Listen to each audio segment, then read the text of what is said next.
Ok, aqui estamos, Sensei, mais um dia de dois carecas e barbudos conversando. Cara, alegria total, chefão. Muito Alegria bom. total. Antes de começar aqui a nossa gravação, comentando contigo nessa gostosa ansiedade, né, do momento que a gente vai se encontrar, você aí em Barcelona, eu aqui perto das margens do Iquiririm, de conversar, né, contigo. Acho que eu espero esse momento nosso aqui, né? E esse momento que a gente não sabe. Olha, é incrível, né? A gente começa a gravação, o caminhão do lixo começa aqui a fazer a sua coleta. Não sei se está vazando aqui o som. Sempre acontece no Iquiririm, sempre tem esse problema, já é sempre. Eu tenho uma frase minha que me acompanha, aquelas frases que eu tatuaria, né? Que está tudo caminhando conforme o imprevisto. Você deixa a coisa, faz o plano, você vai na meta, aí é só começar que começam a entrar todos os imprevistos, as né? ocorrências, vão entrando, e é com isso que a gente dança, e tá tudo bem. Tá tudo bem. Então, os E aí, imprevistos inclusive, têm lugar na história. explicando o porquê dessas nossas conversas pré-gravação, porque é quando a gente decide que a gente não tem pauta. A gente lembra, né? A gente combina que não vai ter pauta, que é o que a gente está fazendo brilhantemente aqui, inclusive, né? E nessa conversinha prévia aqui, para contar para quem está assistindo, né? Acho que você pode falar disso, mas é esse prazer de uma conversa autêntica, né? Sim. No meio de um oceano aqui de coisas, esse mundo digital aí que você comentou, né? Todas endereçadas a algum fim, alguma venda, algum interesse, né? Por trás, é como se tivesse sempre um para quê a história, né? Uma finalidade, né? E uma conversa que não tem um para quê claro, uma finalidade, além de estarmos juntos, celebrando esse vínculo nosso, essa amizade nossa. Eu acho que eu estava comentando, né, justamente que, para quem não participou da nossa conversa, que estavam só os dois, ou seja, todas as outras pessoas do mundo, eu preciso explicar que eu estava pensando nisso esses dias, de o que desse mundo digital, desse mundo virtual, o que eu quero manter e o que eu quero tirar da minha frente, né? Fazer um exercício que deveria ser assim na vida, para tudo, né? O que eu quero manter na minha vida e eu quero tirar. Isso deveria ser um exercício constante. Mas eu concentrei um pouco nessa questão do digital. E eu percebi que coisas que eu quero manter no digital é conversas como essa que a gente tem, né? Que eu tenho com o Sensei aqui, que é... Por quê? Porque é o oposto das todas as outras coisas que eu quero tirar da minha vida. Que estamos todos nós envolvidos, né? Na ideia... essa coisa falsificada, né? Superficial, né? O Instagram onde todo mundo é bonito e feliz, porque não é só questão de vender, né? É uma questão de uma imagem da perfeição. O LinkedIn, onde todo mundo tem um sucesso enorme profissional, né? O Facebook, onde também tem críticas super inteligentes, ou Twitter. Então, eu acho que eu estou muito cansado disso, acho que muitos de nós. Eu estava comentando que eu acho, inclusive, que vai haver uma depuração natural no mundo, né? Não estou dizendo só, não é nem uma questão de Brasil ou não, mas no mundo. Não faz sentido que a gente fique muitos anos ou décadas vivendo todos, né, fechados aí né, no seu celular, vendo as coisas no metrô, no ônibus, na rua, as pessoas todas. Isso é um desvio errado que a gente fez em algum momento da vida, como tudo, e que voltará, né? O pêndulo volta para uma direção mais saudável. Acho que...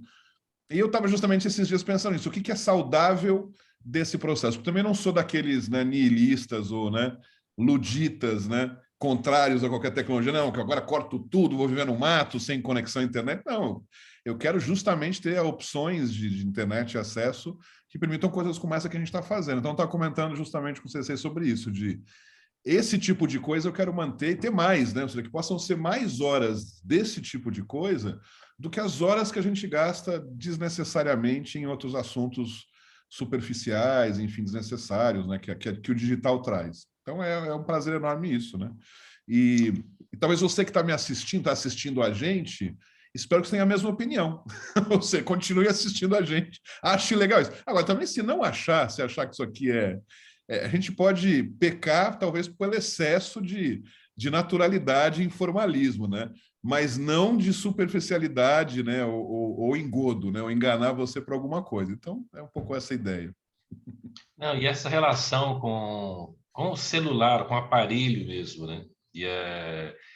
Eu tive umas experiências recentes com uma amiga, depois com uma segunda amiga, que a gente chamou de desenhos à deriva. Eu gosto de desenhar e a gente se jogou num trem. Não sei se eu comentei já isso aqui em algum momento, mas se não comentei, eu vou comentar de novo. Não Qual que é a lembro. experiência? A gente faz parte de um coletivo que gosta de desenhar. E a Uhum. maioria são colegas da faculdade, da arquitetura, da FAO, que não desenhavam há um tempão, porque a gente passou os últimos anos pagando boleto, pagando escola de filho, cuidando de sobrevivência. Agora parece que sobrou um tempo psíquico assim para poder sentar e fazer uma coisa que a gente ama, que é olhar e fazer um desenho, né? Então a gente pertence a um coletivo de modelo vivo, que faz isso com um desenho de modelos, homens e mulheres. Mas aí a gente puxou um fio assim de uma outra ação que é levar essa experiência de olhar e desenhar num trem. Então a gente pegou um trem aqui da CPTM, da Marginal Pinheiros. A gente também sem saber, a gente não estava interessado em chegar em nenhum lugar. Vamos até a estação Jaguaré, a estação, Uhum. sei lá, Cidade de Jardim. Não, a gente vai entrar num trem para desfrutar do ato de estar no trem vendo as pessoas. E todos com o celular na mão, velho. Todos, E né? assim, e meu padrão, assim, não sei como dizer assim, o meu partido, né, era desenhar pessoas sem celular. Mas isso não existiu. Então, porque essa pose é Claro, uma não pose tem. padrão, assim, de pessoa consumida com a cabeça para baixo de máscara, né? E aí, de repente, uma senhora com um neto, né? O outro dormindo. Esses me interessavam, né? Pessoas fora Uhum. dessa estética do vendo o celular e fazendo alguma coisa, né? E é meio chocante, acho que as crianças devem estar sacando isso, né? Os filhos, né? Imaginando gente com criança pequena, os pais totalmente, e a criança querendo saber o que tem mais interessante do que eu aqui, né? Isso é muito, muito triste, né? Ver. Eu Triste, percebo velho, né? crianças sem o Ela vai celular e querer, os ela pais vai com. querer ter, ela vai querer ter alguma coisa, ela vai querer reproduzir isso. Eu vou querer ter um brinquedinho que nem meu pai e minha mãe têm, que é Uhum. incrível, que é colorido, tem música, e eu troco coisas, eu mudo de assunto, paraná. A gente vai dar uma trombada a qualquer hora nessa história, né? Eu não sei se acontece aí, aqui tem acontecido muito, assim, em restaurantes, por exemplo, que estão os adultos e está a criança com o celular Ah, vendo um desenho animado, então ela está paradinha lá, né, zumbi assistindo isso, que também é assustador, né? Porque, enfim, então os caras estão tranquilos lá. Então, eu acho que esse assunto do celular, essa caixinha do demo que a gente tem, né, esse smartphone que de smart, ele é bem smart mesmo, né? Porque ele conseguiu captar a nossa alma. Eu acho que não vai durar tanto, cara. Eu acho que não dá para durar muito mais. Eu acho que vai surgir algum movimento, alguma percepção, enfim. Não dá para imaginar que vai ser muitos anos assim, porque é um mundo muito louco mesmo, né? Você vê zumbis na rua, né? Eu pego muito metrô aqui em Barcelona também, ônibus, e eu uso também o celular, mas para escutar música. Eu ponho o meu Spotify e fico com o meu fone de ouvido. Então, eu também estou usando o celular de uma forma ou de outra, mas eu tenho a vista aberta, né? A vista está vendo as coisas. E eu vejo isso, ou seja, eu diria que 95% das pessoas estão com o celular fazendo alguma coisa e eu acho realmente. É o que eu digo, eu já passei da fase de achar isso, de ter raiva, achar ruim, e agora é compaixão, mas não, vamos criar um movimento energético aqui para que essa coisa mude de figura de alguma forma. Mas, cara, eu acho que também, eu não sei se eu também falei isso aqui ou não, talvez eu seja repetitivo, mas tem uma outra coisa interessante para o mal, né, nesse processo, que é esse tempo. A gente eliminou o tédio. Eu já falei isso, não? Numa outra vez? Falei, né? Não. não, Isso eu não, li, acho que não não. é uma criação minha, isso eu li em algum artigo que eu não vou lembrar o nome do autor, mas eu achei genial, que ele fala o seguinte: a gente até pouco tempo atrás, antes dos smartphones, a gente tinha tédio. Então, a gente tinha tédio da fila, do banco, o tédio de ficar no metrô não ter o que fazer, o tédio de esperar sei lá, no carro, né? No semáforo está vermelho. Agora, qualquer microsegundo que existe, É a ocupado, gente né? pega o celular para fazer alguma coisa. E o autor dizia que isso, se a gente perder o tédio, não é uma vantagem, é uma desvantagem, porque o tédio era a antessala da criatividade. A gente tinha que ser criativo. Quando que a gente era criativo? Quando a gente está com tédio. Eu não tenho que fazer, vou inventar uma coisa, vou criar uma música, vou fazer um desenho, vou escrever para alguém, vou ligar para minha mãe, enfim. Tinha alguma coisa que você criava no momento do tédio.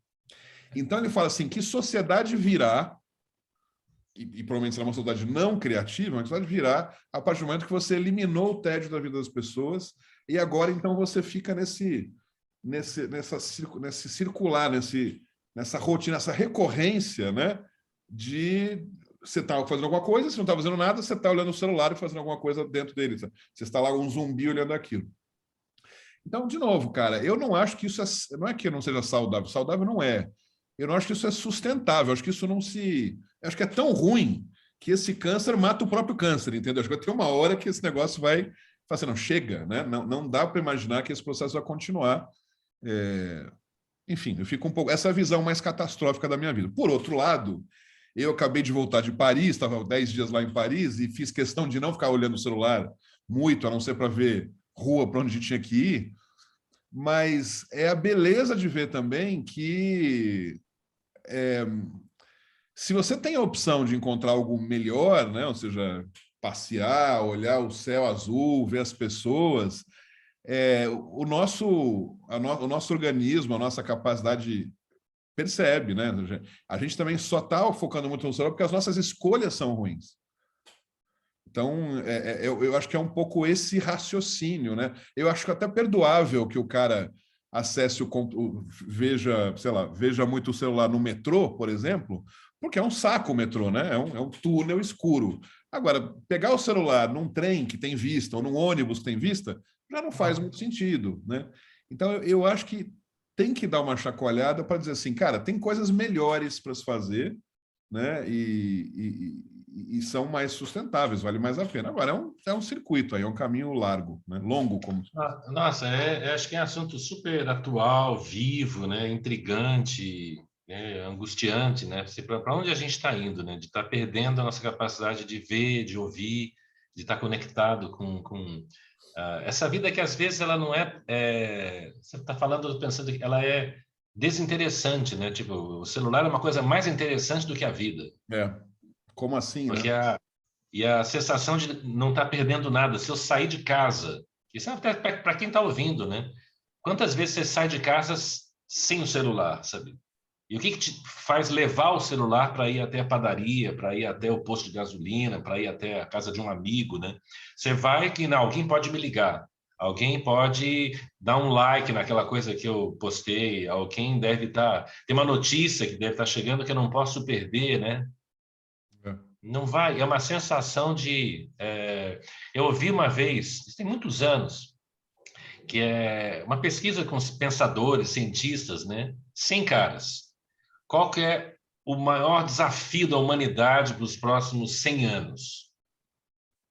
Qual que é maior? Aí, então tinha várias coisas, né? Tipo camada de ozônio, guerras, epidemias, porra, sei lá, eu tinha problemas políticos, a economia, a desigualdade, a fome, bam, bam, bam, bam. Aí tinha um que eu achei muito intrigante, eu achei bem estranho. Isso deve ter uns 20 anos.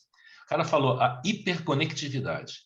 Olha, já há 20 anos atrás já tinha esse medo. A gente está 24 horas por dia conectado com tudo. A gente não tem esse espaço que você falou, Sherpa, do vazio, do tédio, do nada. Do nada. Nada está acontecendo. Não. Tem sempre alguma coisa acontecendo e a gente é ativo nessa história. A gente aciona essa coisa que está acontecendo em algum lugar. Pessoal, social, política. A gente chama essa conexão, né? E não deixa esse tédio. Adorei essa história, eu associo ao espaço vazio, ao espaço desinteressante, ao espaço nada. Planar pela rua, ao nada. Teve um pegar cara... o violão ali no canto, no vazio eu sento, pego o violão, vou tirar uma música, vou aprender uma música, vou ler um pedaço de um livro, vou ligar para minha mãe, como você falou. Bom, eu sou um cara que gosta da ideia de pausas, né? Já escrevi sobre isso, livros e tal. Mas eu lembro que antes do meu primeiro livro, tinha um cara, que não fugiu o nome, mas talvez se a gente botar nadismo no Google vai aparecer, o cara criou o movimento do nadismo. E o nadismo era fazer nada. E eu achei brilhante a ideia, só que depois começou a ficar meio pop a história, aí foi para o Jô Soares, aí tinha uma barraca transparente que ele botou no Trianon, enfim, virou, já não era nada, já era algo, né? Já deixou de ser nada, eu achava o nada bom quando é nada, nada, né? Tipo, nada vai fazer nada mesmo, não precisa ter todo um aparato para isso. Mas a ideia ficou na minha cabeça há muito tempo e vem a ideia das pausas e tal. E essa questão que eu digo do nada por fazer, esse que tem o lado do tédio, né? Mas tem o lado realmente de você reaprender a não fazer nada. Porque a gente também, a sociedade tem uma ideia de que está errado. Você precisa ser produtivo, você precisa ter alta produtividade. Você precisa ser um cara antenado, você precisa ser um cara... Cara, você não precisa porra nenhuma. Você não precisa, objetivamente. Eu acho que a gente devia começar um ativismo aqui, viu, Sensei? Vamos ser ativistas do nada. Ou seja, tenha total liberdade para não fazer nada e não se sentir culpado com isso, né? Esse nada não é o nada do vagabundo que vive sem fazer nada, porque aí tem outros dilemas até de sobrevivência, não é disso. Mas permita-se momentos de nada na sua vida. Momentos de nada, Pausas, total. né? Total, total. Acho que é. Tá. Já temos aqui 2 na campanha do Espaços ao. Convidando pessoas ao tédio, Exatamente. ao vazio, à ausência de destino, ao flanar, né? Esse verbo ele é um verbo precioso, né? Eu De que é descobri você dar recentemente que ele tem a tradução em português, porque eu achava que era uma coisa francesa, né? Mas o flaner. português existe no dicionário flanar, que vem do flaner, né? Da Flanar. ideia do... E existe em português, eu acho o máximo. Cara, eu não sei se eu te contei também que as minhas caminhadas aqui em Barcelona, eu falei um pouco como é que eu faço elas, não? Tem uma... Eu gosto mesmo de... Bom, primeiro que eu gosto de fazer caminhos diferentes para justamente não ter, né? Não ficar angustiado repetindo as mesmas coisas. A gente já a vida cheia de repetições, que as caminhadas possam ser diferentes. E eu tenho técnicas, né, um pouco para isso. E uma das que eu mais gosto é quando eu desço, né, eu moro num prédio, desço no térreo, e até chegar, abrir a porta do prédio, eu ainda não sei se eu vou para a esquerda ou para a direita. Não é que eu não sei onde eu vou. Eu não sei nem para que lado eu vou. Eu espero, conforme o vento, o que me diz e tal, e vou. E eu vou fazendo de Barcelona, tem um privilégio de você poder andar pelas ruas tranquilamente, né? Isso eu sei que em São Paulo eu tento fazer isso, é um pouco mais difícil, né? Tem alguns lugares objetivamente que você precisa ir.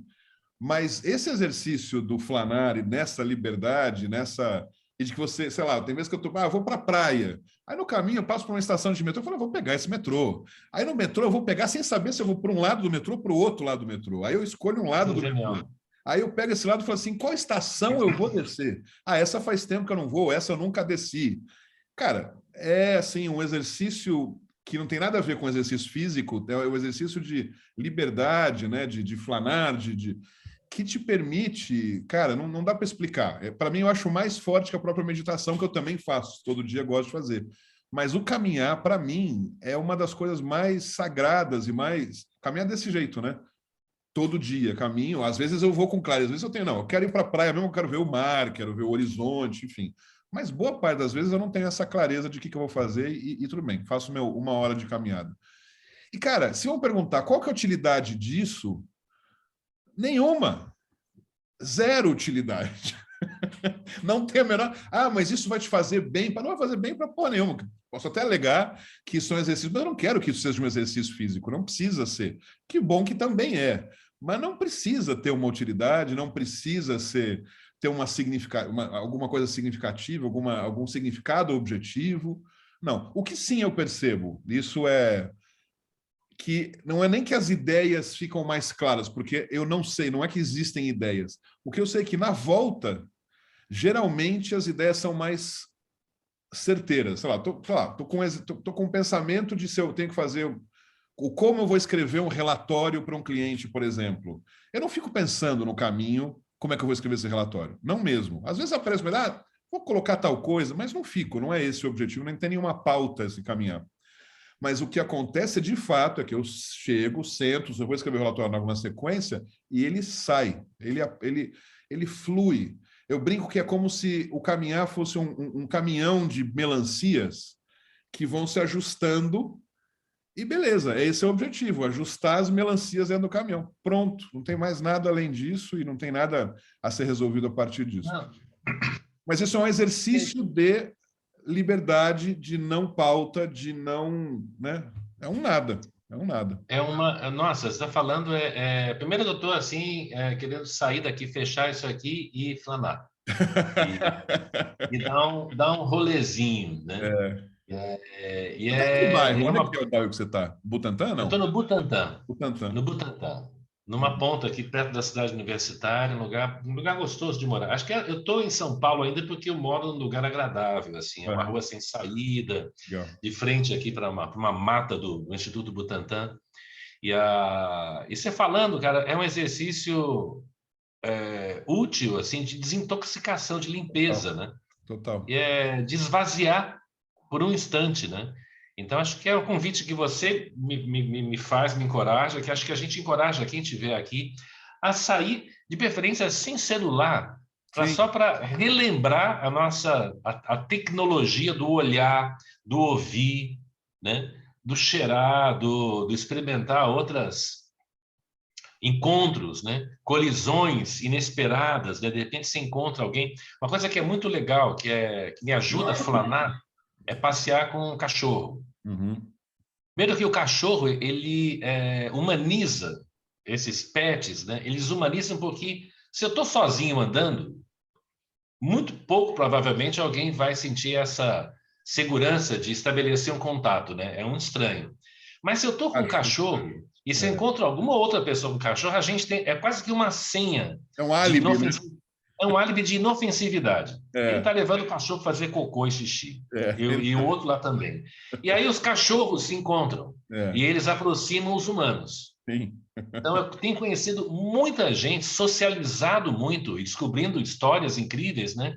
Por conta desse flanar, que é levar o cachorro é um flanador natural, né? Ele não Exatamente. quer nada. Ele quer dar uma caminhadinha, fazer um xixizinho ali na árvore, dar uma cheiradinha aqui e ali, ver o que aconteceu. Né? O WhatsApp dele são os xixizinhos que estão na cidade. Alguma coisa ele... Quais são as fofocas, né?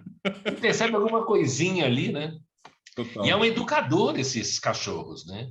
E é um educador social, assim, para você se jogar numa caminhada, o cachorro te leva, né? Ele não quer ir por aqui, ele quer ir por ali, então vamos lá, né?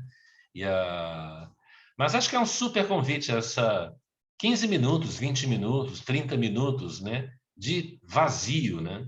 De permissão a não estar acontecendo nada, além de uma caminhada a esmo, né? Tem eu quando estava aí no Brasil em novembro, que passei aí em São Paulo, né? Eu fiz uma amiga minha, fiquei na casa de uma amiga minha, ela estava em Butantã, mas mais afastada, tipo Praça Elis Regina, sabe, um lado mais. Enfim. Sei.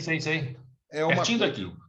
Então. E eu fiz fiz algumas andadas por aí, mas eu descobri coisas incríveis, assim. Eu descobri um restaurante nordestino maravilhoso, caminhando. Se eu não estivesse andando por um lugar, eu encontraria muito bom. Outro que eu descobri também foi, aí já chegando na Marginal, para quem está vendo isso aqui não é de São Paulo, eu sinto muito, mas fica conversa de paulistano aqui. Depois procura no mapa, mas tem um lugar... Marginal, você se refere ao Rio Pinheiros, tá? Só para deixar claro. Não é uma avenida, nem uma via expressa. É a e nem um sujeito, né? E nem uma pessoa, o Marginal. Porque o Marginal, né? O Rio Pinheiros tem, próximo lá à Praça Pan-Americana, tem um lugar que eu descobri, Sensei, que, bom, mais VIP, lugar caro, assim, mas ele tem duas quadras de vôlei de praia.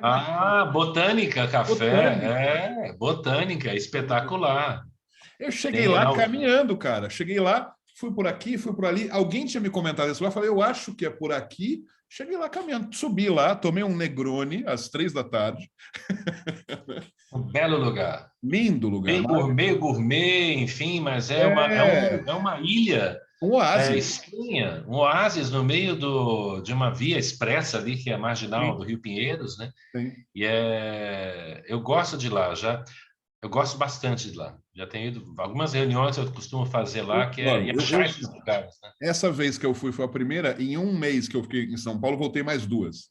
Adorei lá. Mas eu descobri caminhando. Então, descobri aquele bairro que tem atrás dele, que é um bairro. Aqui não é que eu descobri, mas aquele bairro você sabe, né? Que você não É o chega sítio carro lá, né? Butantã. Aquele pedaço lá está tudo cercado para os carros normais não virem, só os que moram lá. Mas eu caminhei para lá e para todos os lados, aquelas casas maravilhosas, tudo caminhando. Então, o caminhar é uma abertura à descoberta, à novidade, né? A essa coisa dos. Que é maravilhoso, ou seja, não tem. Mas o que eu queria te contar, um pouco que você falou sobre o cachorro, né?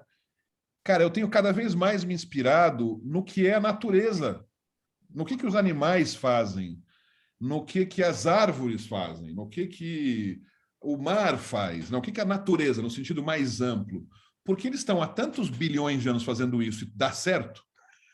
Super, super. E a gente tem feito algumas cagadas assim, né, que não dá muito certo. Vamos então voltar alguns passos para trás. Então, caminhar, nossos ancestrais lá, os que eu falei, os nossos filhos dos. Lembra da última sessão que a gente falou do filho dos assassinos? Não, os nossos ancestrais lá do. Aí não olhando agora pelo lado de Caim, mas olhando pelo lado dos Neandertais, Homo sapiens, né, aqueles 200 mil anos atrás, os nômades. Nosso organismo ele é montado, estruturado para para a gente andar. A gente não é montado para. A gente não foi, durante 200 mil anos, estruturado organicamente, biologicamente, para ficar sentado num carro. Para ficar parado, claro. Então, nosso corpo, né, nosso pé, nosso estômago desse jeito, ele é a aerodinâmica dele é de um cara que anda. Então, eu fico muito focado nessa, estou hoje em dia muito focado nessas coisas, né? A alimentação, que ainda é um defeito meu, ainda como muita besteira, mas como menos besteira. Já não como açúcar, que não é uma coisa natural, né? Aquele pó branco. Não, não é natural, né? Agora, como mais fruta, né? É natural, né? Com mais pepino, né? Enfim, então eu acho que o que eu ia dizer do exemplo do cachorro é isso. O que a gente pode ver no cachorro? No cachorro solto, né, coitado? Porque o cachorro preso também tá tão louco quanto a gente, né? Total. Mas o cachorro, na sua naturalidade solta, eu me inspiro, por exemplo, muito que eu falo nos cavalos indomáveis, nos cavalos selvagens, que a gente vê só em filme. Eu tive o privilégio de ver ao vivo uma vez, acho que eu contei essa história. Cara, não tem. Para mim foi muito impactante ver cavalos selvagens, assim. Porque, cara, você compara aqueles cavalos selvagens com aquele cavalo que você vê em hípica, Uhum. ele é Domado, né? filho, neto e bisneto de cavalo domado, né? Que é um cara, então ele nasceu para ser aquela coisa, né? Alguém em cima dele, a pele, o pelo é diferente, a postura é diferente, né? Então, ou seja, o que dá para a gente aprender de um cavalo selvagem, né? É meio rebeldia Ó, mesmo, né? Mas não você é. falou agora de estar próximo da natureza, né? E o que essas coisas fazem? Eu tive ontem, ontem, ontem, não, terça-feira, anteontem, numa leitura de poemas de um livro de um amigo chamado André Gravatá. E extremamente tocante. Ele fez uma leitura dos poemas desse livro que não foi lançado ainda, então ainda está manuscrito no livrinho dele. É um querido, assim, muito inspirado no Manuel de Barros, né, numa poesia anímica, né, de dar voz, de ouvir a voz das coisas. Hum. O que uma telha diz? O que uma máquina de costura diz? O que o latido do cachorro diz? A galinha. De Que legal. perceber que essas coisas todas em volta estão contando histórias, né? Uhum. Então, no final da leitura, ele quis saber um pouco, né, de como cada um recebeu. Eu falei para ele, cara, honestamente, eu não tinha vocabulário, assim, não tinha repertório para dizer. Eu poderia falar, foi legal, foi É, sensacional, foi muito bacana, curti. impactante, curti muito, mas nada disso servia para qualificar uma coisa que eu nunca tinha sentido. E no final eu entendi o que era essa coisa. Ele escreve, e ele é sensível o suficiente para perceber o quanto as pequenas miudezas estão contando histórias. Uhum. E esse caminhar, esse olhar, tem a ver com isso, de você ouvir, escutar e ver a linguagem dessas coisinhas, Sim. dessas rachaduras na calçada, nas raízes das árvores, de ouvir essas coisas, né?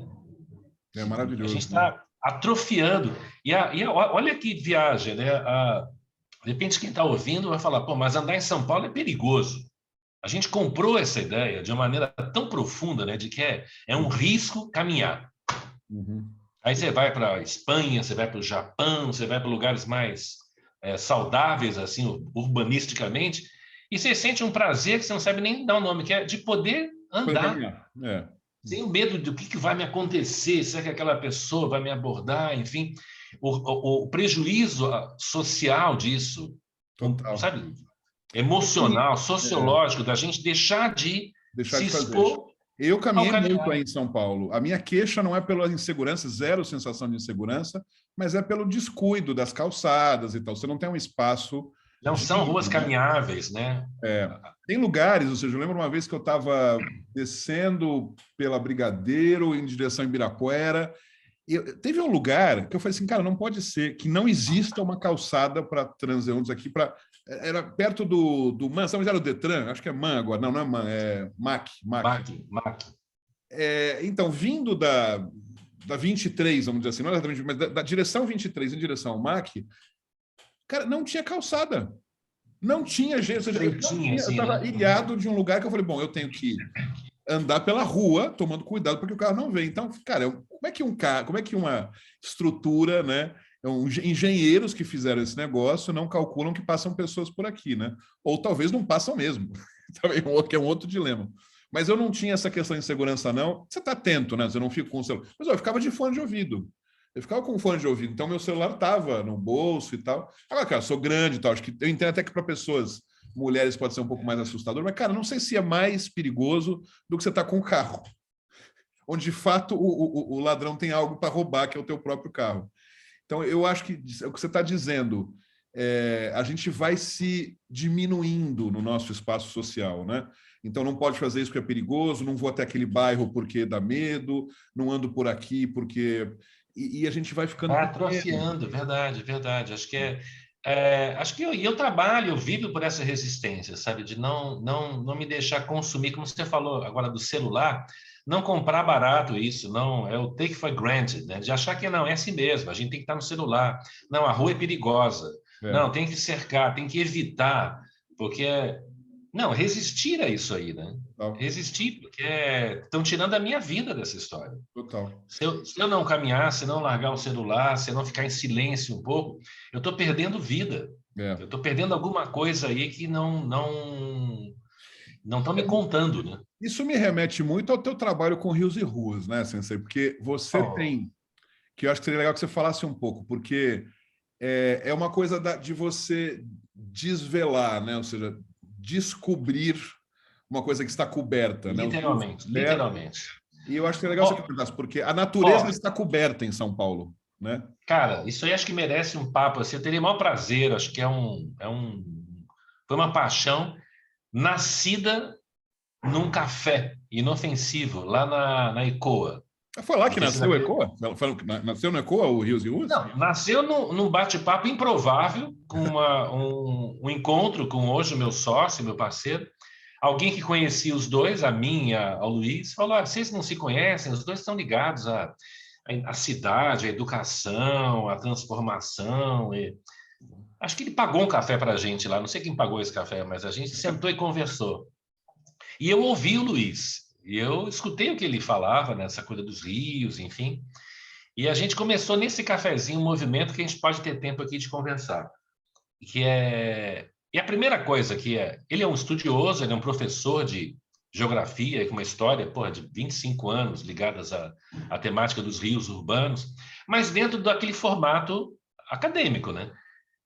De ensinar o estudo do meio, estudo Uhum. da história da cidade, enfim. Eu falei, não, isso aqui tem que ir para a rua, tem que A gente tem que jogar isso aqui num outro território. Sair do campo de uma aula, de uma disciplina, porque é super transdisciplinar, né? Envolve todo mundo, enfim. Aí fizemos uma experiência, ele me mostrou que tem muito rio em São Paulo que eu não conhecia, vamos ver. Aí descobri essa história de ser vizinho de uma nascente, né? Aí pirei, né? Mas enfim. E o convite, assim, a gente foi desenhando ao longo, já tem 12 anos esse trabalho, e a gente foi desenhando qual que é o coração do Rios e Ruas. Você falou a palavra-chave nessa história, que é levar o maior número possível de pessoas a viver 3 experiências. Descobrir, quando você descobre, você vê, e quando você vê, você deseja. Uhum. Então, se não tem o descobrir, não tem visão, não tem desejo, não existe. Mas quando se revela, quando se tira o véu da história e vê essa natureza viva da cidade, que foi enterrada viva, Enterrada, e é. as pessoas falam, cara, por quê? Uma criança fala, por que botou o rio para dentro da rua? Por que cobriram isso aqui? Por que a gente não tem mais acesso a essa história? Enfim. E a boa notícia, a gente pode ter um dia para falar bastante dessa história de tirar as pessoas da distância, né? E levar as pessoas para a proximidade. Então, o rio é o nosso campus, é o nosso ambiente de descoberta, é a beira do rio. Então, a gente sai para caminhar pelas ruas, seguindo o curso dessas águas, das suas nascentes até a sua foz, quando é possível, assim, às vezes é 2 quilômetros, 4 quilômetros, né? E ouvindo todas as histórias que o rio conta. O rio conta a sua história por si, né? E às vezes essas histórias são guardadas na memória de quem mora ali há muito tempo. Sim. Então, o rio está guardado na lembrança das pessoas que conheceram aquele lugar antes de aquele rio estar debaixo de uma rua, enfim. E é muito interessante quando a gente reúne, de repente, um grupo para fazer uma ação dessas, que ela é radical, assim, é sem celular, ouvidos abertos, olhos abertos, nariz. A gente vai achar rio pelo cheiro, às vezes, né? Às vezes é um cheiro ruim, às vezes é um cheiro agradável, às vezes é uma temperatura mais fresca numa região. Caralho, é o corpo humano sentindo, descobrindo, né? É o conhecimento vindo pelos sentidos, né? E às vezes a gente junta, sei lá, 30, 40, 50 pessoas que no começo estão absolutamente isoladas, né? Cada um vai lá para ter uma experiência individual, né? Então o cara vai lá para ouvir o José Bueno e o Luiz de Campos E à medida que já vai andando, a gente vai soltando, a gente vai ouvindo as histórias uns dos outros e cada um vai. No final termina uma egrégora, né?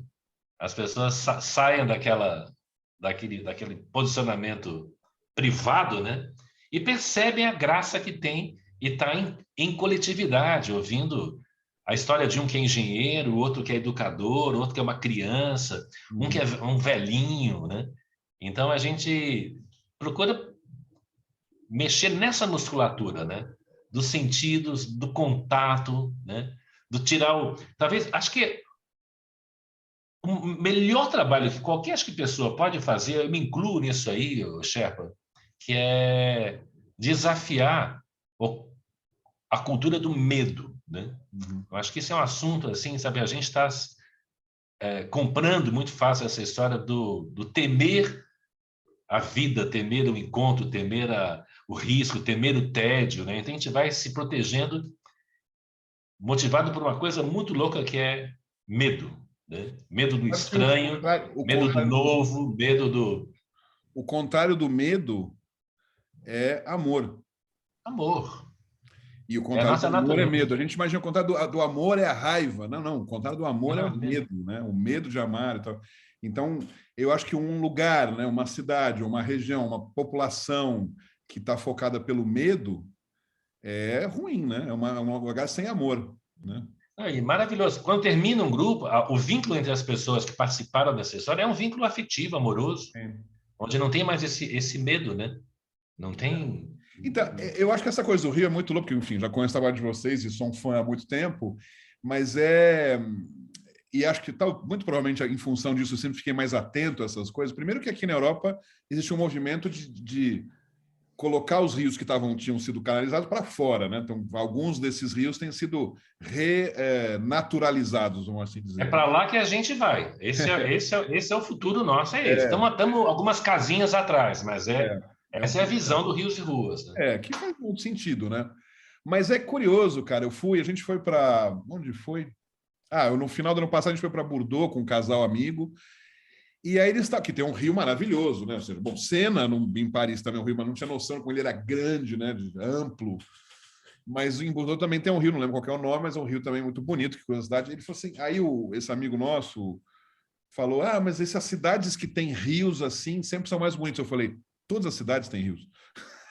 As cidades são construídas porque existe um rio. Aí as pessoas... E ele ficou me olhando assim, tipo, né? Tipo, algo assim do tipo, que imbecil eu sou, tô com raiva de você, né? Algo assim. Mas, ou seja, para mim foi tão imediato concluir, perceber, não, beleza o que você está dizendo, mas todas as cidades têm rios e é por isso que elas são construídas. Por isso que tem gente que vai para lá e quando começou com 10 pessoinhas é porque ficaram na beira de um rio. Então, essa falta de clareza, eu quero chegar aonde com isso? A gente está muito desconectado da natureza. Muito. E eu não estou dizendo que a gente tem que ser índio que mora na cabana no Tapajós. A gente precisa estar conectado com a natureza porque nós somos natureza. E a gente está desnaturalizado nesse sentido. Então, ou seja, entender que é óbvio que a gente tem que estar num lugar próximo ao rio, porque é onde a gente tem a nossa água, né? É desse rio que a gente bebe, da mesma forma qualquer outra coisa que envolva a natureza nesse sentido. Não, preciso de mato. Por quê? Porque é da minha natureza, de qualquer um de nós, andar pelo mato, a montanha, o mar, enfim, o peixe. Saber que o peixe que está sendo pescado é o peixe que a gente come, que não é aquela filé de tilápia, né? Ou seja, tem um amigo meu que me disse que ele tinha eu não sei lá, um amigo de um amigo meu que era sueco, tailandês, finlandês, eu não sei o que o cara era, mas que ele foi na boqueria, aqui no mercado central aqui de Barcelona, e viu uns patos inteiros pendurados que ele ficou chocado, né? Não, pior, não era galinha mesmo. Galinha, não foi nem pato, galinha. E ele falou, e aí, esse amigo meu, mas você não come frango? Como, mas eu como filé de frango. Eu nunca tinha visto uma galinha. Não tem nenhum problema com filé de frango, mas o frango em si... Então, a gente está muito desnaturalizado nesse sentido. Né? E eu acho que esse movimento do homem natural, a gente voltar a esse lado natural, inevitavelmente vai fazer bem, cara. Não tem como não fazer. Eu troco 1000 fichas entre passear pelo rio ou passear pelo campo, olhar o mar, do que essa caixinha de celular aqui, cara. E eu acho que talvez, eu estou falando agora e concluindo, talvez, tendo um insight, né? Que talvez vamos precisar fazer movimentos de mostrar para as pessoas o comparativo. Cara, o que você quer? Botar o teu pezinho no rio ou ficar preso nessa caixinha aqui? Dá opções. Porque as pessoas acham que a opção é ficar só na caixinha. Talvez a geração que está chegando venha nos educar. Sim. Sabe, que acho que é uma geração que ela traz a natureza, traz a espontaneidade e confronta com o celular, com o computador, com o online. Então, elas vão cobrar, elas vão provocar essa talvez mudança. Sabe? Escuta, talvez venha, e talvez as crianças odeiem celular. Sim. Não suportem ficar no computador, elas querem brincar, elas querem encontrar pessoalmente. Talvez alguma dessas crianças assim, eu odeio o celular porque meus pais não olham para mim, olham para o celular. Para mim. Isso aqui vai contra. Meu pai fica... Eu tinha uma bronca com meu pai, olha que louco, né? Papai lia 3 jornais por dia. E não falava comigo. Claro. Ou seja, eu via ele com o jornal aberto, era a tela do celular dele. Sim. E acabava um jornal, ele abria outro, ele estava sempre ocupado com... legal, porque tem muita notícia ali, enfim, mas eu não deixei de ler jornal por isso, mas eu fiquei com essa bronca, assim, sabe? A gente perdeu alguma coisa de contato físico, de passear, de brincar, de fazer lutinha, de conversar, porque ele estava interessado em outras coisas mais importantes, da política, da economia, do esporte, ele estava lendo o jornal. Eu lembro, eu guardo disso assim no corpo, sabe? Imagino, entendo. E é legal você dizer, porque realmente assim, é o celular dele, né? Era o celular dele na época. O celular dele, Agora a os gente pais... trocou a mídia, O a hardware, né? plataforma. O hardware é diferente. O que que a gente está evitando, né? Quando a É, gente abre um jornal, quando a gente fica colado aqui, a gente está evitando e deixando de se relacionar com uma coisa menos interessante, ou alguma coisa mais desafiadora, né? Lidar comigo devia ser mais chato para ele. Uma criança, pentelha, que quer, sabe, não sabe nada, né? Então ele estava evitando alguma história. Sei lá, eu estou aqui pirando, né? Não, mas Ali eu ele acho que conhecia. é um pouco nesse raciocínio, você já percebeu? Eu concordo com você, eu acho que a mudança virá dos mais novos. Porque terão, primeiro, irão atrás de opções, né? Farão coisas mais interessantes, pesarão uma coisa e outra, né? Lá em Paris agora mesmo, tem um monte de gente lá na beira do Sena, com seu vinhozinho, conversando em grupos de pessoas, ou seja, lindo, ninguém olhando o celular. Eu torço sempre muito para que tenham situações onde essas coisas que a gente acha ruim, que em algum momento elas sejam cafonas, né? Então, sabe, então, Perfeito. eu acho que tem uma hora Chefe, que vai ser cafona você ficar com o celular assim, vai ser cafona. vão olhar para você assim como se estivesse fumando, sabe? Exatamente, como cigarro, né? Isso aí. Cigarro. Como cigarro. Então, eu acho que a gente caminha nessa direção. Vai ser cafona ter uma caixinha lá que você está. É um loser, né? O cara que está fazendo isso é um loser. Hoje não. Hoje está todo mundo fazendo, então. Mas vão chegar situações para isso. Eu sou esperançoso nesse sentido e também não quero me colocar aqui como acima do bem e do mal. Eu também me vicio nessa porra. Eu também fico no Não. Instagram às vezes, Mas, mas. ó, esses momentos, eu olho toda a minha trajetória pessoal, profissional, tudo que eu tenho feito tem a ver com esse desligar dessa tecnologia toda para acessar os sentidos. Uhum. Tem uma roda que eu fiz antes da pandemia, eu vinha fazendo bastante, com uma certa regularidade, que chamava Voz, Vinho e Violão. Qual que é a parada? Reuni um punhado de gente, umas 12 pessoas, 15 pessoas, fizemos aqui em casa, fizemos em outros lugares, né? Lugar agradável, lugar assim, caseiro, né? Uhum. Com alguns músicos com violão, para a gente poder ouvir um bom violão, cantar, enfim. Tem um bom vinho, fazendo uma liga entre todos, e um momento de conversas, a voz não é a voz da música, é a voz entre nós. Só que quando tem violão sendo tocado, uma música, ninguém conversa. Não é música de fundinho de bar, que o Uhum. cara está lá tocando, você está aqui na maior Chutando, né? conversa. Não, ouvir o violão, pausa, a gente conversa. E a ponte entre uma coisa e outra, e a gente pega um vinho, pega um queijo, pega uma entradinha, enfim. Cara, e sem celular.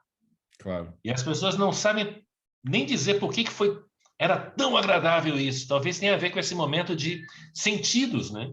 claro. De estar perto das pessoas, ouvir uma boa música, poder cantar, poder beber um bom vinho, brindar. E Uhum. depois fechou, terminou, ok. Liga o teu celular de novo e vai embora. Vai embora. Sabe que isso aí me Esse é lembra até um uma. dos eventos assim para, É, sabe, você faz quem muito disso, está... né, cara? É muito legal. Você faz várias coisinhas desse tipo que eu acho genial. Eu sou seu fã. Você faz umas coisas muito bacanas disso. Essa história que eu não sabia, essa ou você não me convidou, é que você fez mais recentemente, mas eu não sabia dessa.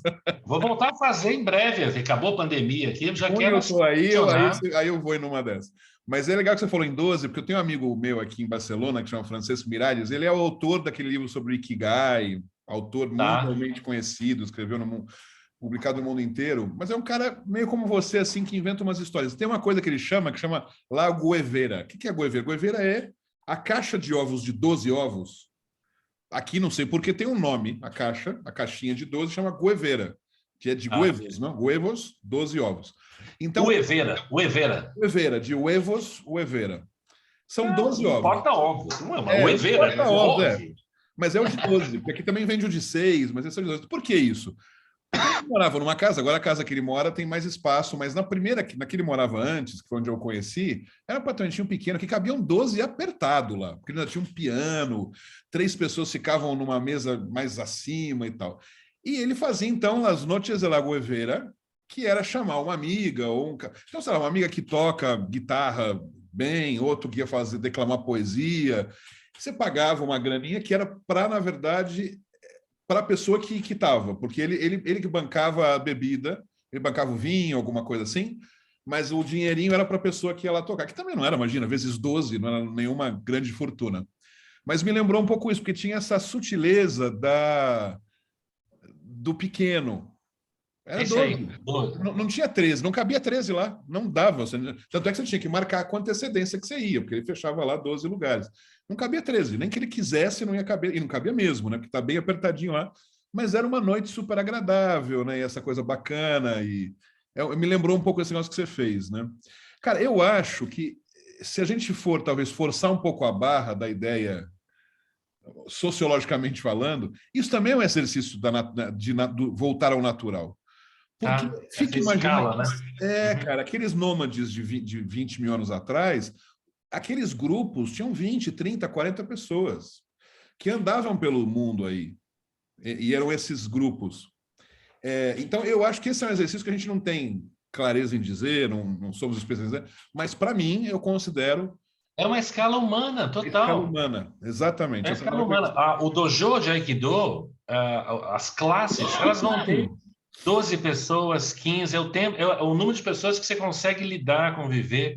As ações rios e ruas está nessa escala do 20, 30. E aí tem essa pressão louca, né? Mas como você vai dar escala para essa escola? Eu não sei se eu quero dar escala, velho. Eu não vou dar escala. é, Talvez se eu filmar essa história e botar é, na internet, isso ganha escala. sim, Venha o Estado de São Paulo, a Rede Globo, faz uma matéria com as 12 pessoinhas ali, ela dá escala. O sim. meu trabalho é restrito ao que eu consigo lidar ali, no É, Voz em Violão, no Rios e Ruas, no Dojo, numas ações, com pessoas que eu vou saber o nome de cada uma. sim. A gente vai poder conhecer nossas histórias e, ok. E tá relaxado com isso É. de somos poucos.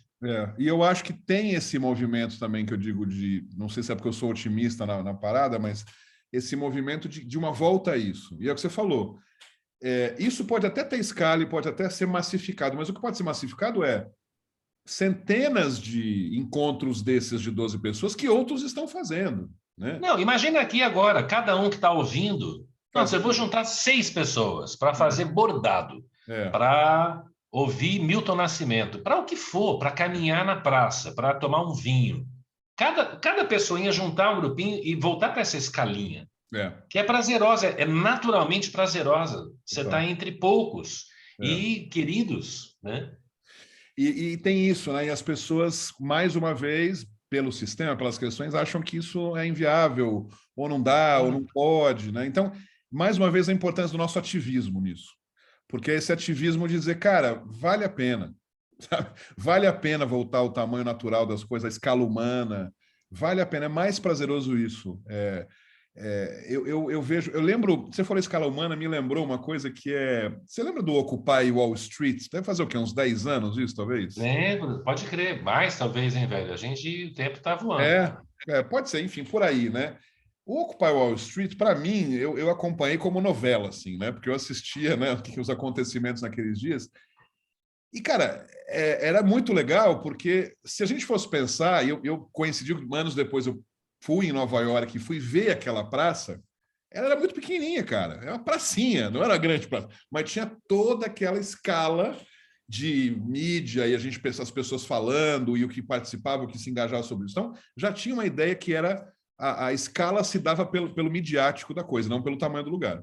E a força que aquilo tinha não tinha a ver com a quantidade de pessoas nem do tamanho da praça. Tinha a ver com o efeito que aquilo tinha. E era muito bonito porque eu, como eu acompanhava tipo novela, como eu falei, cada um dos episódios, né? Tem umas fotos que mostravam encontros e discussões que eram feitas, e os grupos de discussão eram grupos de 5 pessoas, 4 Olha, pessoas, 10 pessoas, né? Isso não se mostrava. Você falou, Occupy, aquelas típicas manifestações de rua, centenas de pessoas, mas a administração da praça de estar sendo ocupada e o que fazia, quem que ia lavar a louça, quem que ia arranjar a pizza, né? Eram grupos de 4, 5, 6, né? E eu lembro que eu me emocionava de ver aquilo, que falava isso, cara, a gente está voltando à escala humana. E a escala humana somada, eu lembro que foi bacana que também que Daí, quando rolaram as manifestações mais punk, né, das pessoas nas passeatas, tentar chegar lá no próprio Wall Street efetivamente, tinham vários cartazes, bom, tinha 1000 tipos, 1000 falas diferentes, que também era bem diverso nesse sentido, mas um que se repetia muito era "Somos 99%", que eu achei, ainda acho, muito bonita a ideia, porque, ou seja, efetivamente, era um comparativo de assim, esse 1% que é a elite, né? Eu acho até que é menos que 1% elite, né? Acho, estatisticamente falando, mas eu achava muito bonito pela primeira vez se falar que somos 99%. E não é que é um 99% massificado, é um 99% de milhões de grupinhos de 5 ou 6 ou 10 pessoas. Milhões e bilhões de pequenas células que, somadas, são efetivamente o importante, né? Então, a briga não é de Flamengo contra Fluminense, não é 50-50. A briga não é dos ricos contra os pobres, porque ricos contra os pobres não é 50-50. Né? Então, essa coisa da escala humana dá a sensação de que você está falando de escala humana porque é só pequenininho, não é pequenininho vezes milhões. Milhões de pequenininhos, né? Fazendo o seu, dentro do seu conjunto, dentro do seu grupo, fazendo o seu violão e voz e vinho lá, né? Fazendo isso, né? Não, e olha, indo para o mínimo, do pequeno, todas as coisas que eu faço, desses pequenos grupos, pequenas ações, pequenas experiências, tem a ver com a minha percepção de bem-estar. Sim. Eu estou cuidando, eu sou o meu melhor cliente. Ou seja, o que me faz bem é juntar pessoas para tomar um vinho, ter boas conversas e ouvir uma música. Sim. É levar as pessoas para mostrar uma realidade encoberta dos rios. Isso me eu sou. Esse é Eu faço isso o primeiro eu faço cliente. porque eu gosto, que eu preciso fazer isso, para me lembrar do que é importante para mim. Não é nem fazer o bem. Se alguém quiser curtir essa história, e acabam curtindo. Mas eu tenho clareza de que é o primeiro beneficiado, assim, o primeiro atendido. É um egoísmo. Egoísmo. Acho que eu faço por amor Primeiro, próprio. Por amor próprio. Cara, Desenhar. Eu desenho porque eu gosto claro. de me arriscar, gosto de brincar com cores, gosto de errar meus desenhos, e me faz bem isso. Aí eu chamo outras pessoas para desenhar comigo. Junto, Você sabe que você me conhece os últimos 20 anos aí, muito dedicado com ONGs, né? Captação, terceiro setor e tal. Tinha um certo desejo, Madre Teresa de Calcutá, na minha cabeça, né? Uma coisa meio, né, de ser altruísta acima de tudo, que, cara, eu percebi que não faz sentido dessa forma. A equação não está correta. Primeiro porque fica fake. Ou seja, como assim eu vou cuidar dos outros se eu não tenho uma vida cuidada, né? Como é que eu estou lá cuidando das crianças, eu tenho problemas com a minha filha de relacionamento, né? Tá quebrada a história. E, ao mesmo tempo, não estou dizendo que é contra isso, mas uma coisa que me ajudou muito a entender essa virada de jogo para mim, onde agora, efetivamente, eu me concentro em mim mesmo, egoístamente, mas isso me fortalece para ajudar melhor os outros, eu sou mais forte assim e ajudo melhor os outros, né? Primeiro o egoísmo para depois o altruísmo, mas o que me convence disso, cara, é avião. Sabe aquela cena lá que a aeromoça fala, primeiro a máscara para você, depois para o outro? Cara, é isso. Não faz sentido. Se eu botar a primeira máscara na velhinha lá, ela vai se afobar, eu vou morrer sem ar e a velhinha também, né? Então, cara, para mim aquilo não pode acreditar, mas aquilo mudou a mentalidade, a lógica disso. Não, a máscara é incrível, essa metáfora, né? Primeiro põe a máscara em você, depois você. Mas tem um troço bíblico, não sei quem falou isso aí, mas é bem famoso, que é amar ao próximo como a si mesmo. Se para ver, ouve de novo, amar ao próximo como a si mesmo. Você é referência do que você vai oferecer para o outro. Se você não tem esse amor próprio, como é que você vai saber o que é? Então, é um egoísmo saudável, é um euísmo, um senso de que você é o centro do amor no mundo, é você se cuidar, velho, sabe? Mas, cara, olha o que você está falando, que é interessante, essa ideia do amar ao próximo como a si mesmo, por isso que a gente está na merda. Porque as pessoas estão amando errado. Pode crer. Estão amando ao próximo assim como se odeiam, né? Amar ao próximo, do jeito que eu me odeio, eu estou odiando ao outro, né? Está tudo errado a equação, né? É interessante isso também. Tema para pensar, hein, Sensei? Vamos jogar essa para a próxima.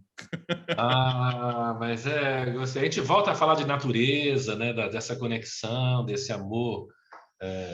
Eu estou achando que o fio assim que está nos conduzindo que catso é isso de felicidade, né? Num mundo tão bizarro, né?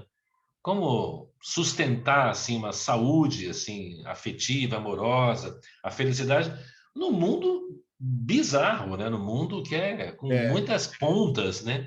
E você atravessar, navegar por essa história, né? E tipo criar uma rota, né? Eu acho Sinuosa que e essa questão da felicidade, cara, não sei, eu vejo, a gente vive em ambientes muito tóxicos, né? As cidades, né? O urbano.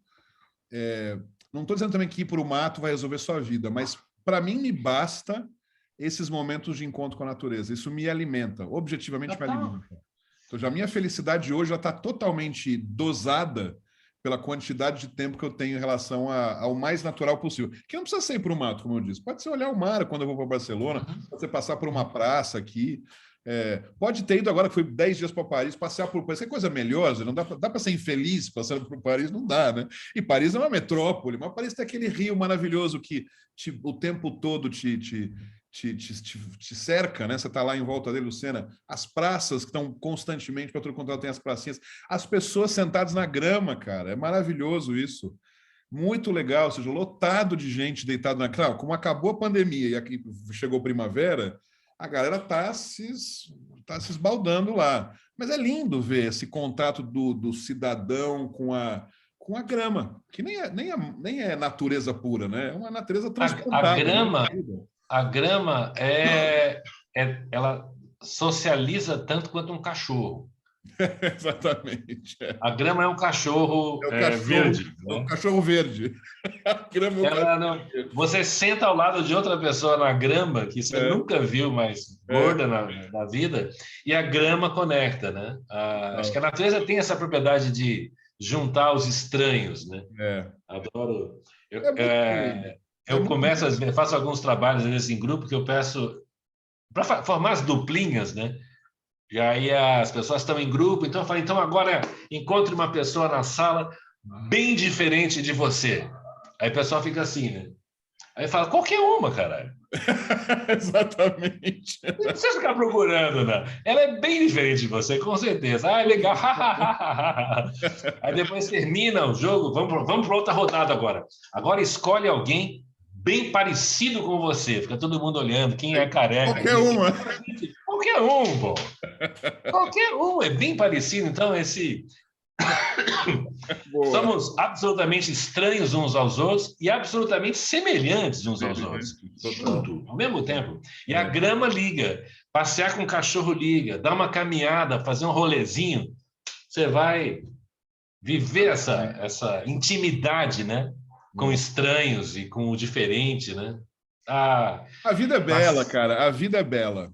E estar com você Sherpa, também, conversando. Sherpa, a vida é bela É. e é uma delícia sempre esse momento aqui do dia, né? Eu espero, velho, que quem chegou até aqui, quem está vendo essa história toda, tenha um mínimo assim desse mesmo prazer que eu sinto, que é de estar falando. Se você tem algo a dizer, escreva aqui nos comentários, clique no sininho. Não. Não precisa, não. Não tem. Não. Mas a gente está aí. Dois carecas barbudos. Como é que é? Dois carecas barbudos se achando. Se achando. Se achando. Em direção ao É duplo achado. sentido do se achando, né? Metidões se achando, né? E perdidos. Maravilha, querido. Até a próxima. Vamos gravar uma logo. Amanhã tem mais aí, já vamos gravar outro. Fechou. Falou. Grande beijo para você nessa testa careca aí. Beijo a todos e todas.